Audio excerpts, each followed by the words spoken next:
The Return of Utilitarianism by Kang Ki-hun.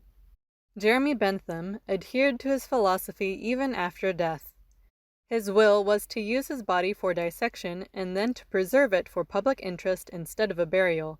As he wished, his body was preserved and displayed at University College London. His head was separately displayed and stolen in 1975.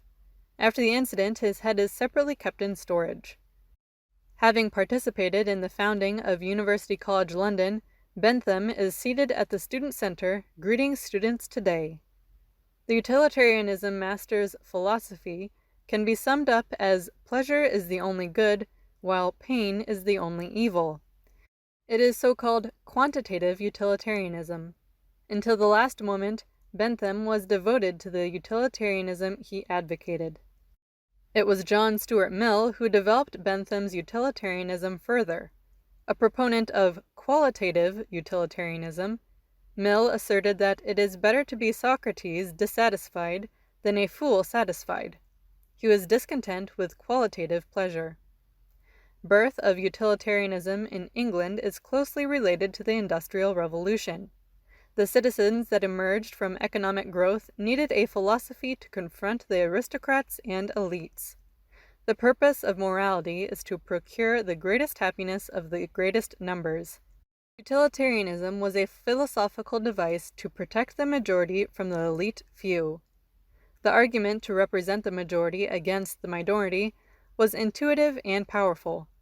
Prioritization of the majority over the minority still works as a formula of a democracy.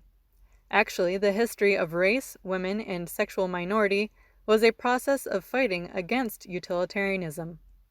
Utilitarianism is gathering traction because of the pandemic. The government is planning to introduce a vaccine pass to give benefits to the fully vaccinated. In other words, the 5 million unvaccinated people will be penalized. A petition opposing the vaccine pass was posted on the Blue House petition board. They argue it was a violation of basic rights to give them a disadvantage because there are people who cannot get vaccinated due to health issues. The social distancing measure that the government boasts of limits the business right of a few business owners for the safety of the majority. Assemblies are banned under the pretext that a public's right to disease control measures should be prioritized. The vaccine pass is likely to be introduced with the justification for the majority's health and safety. The invisible virus is turning back the hourglass of history.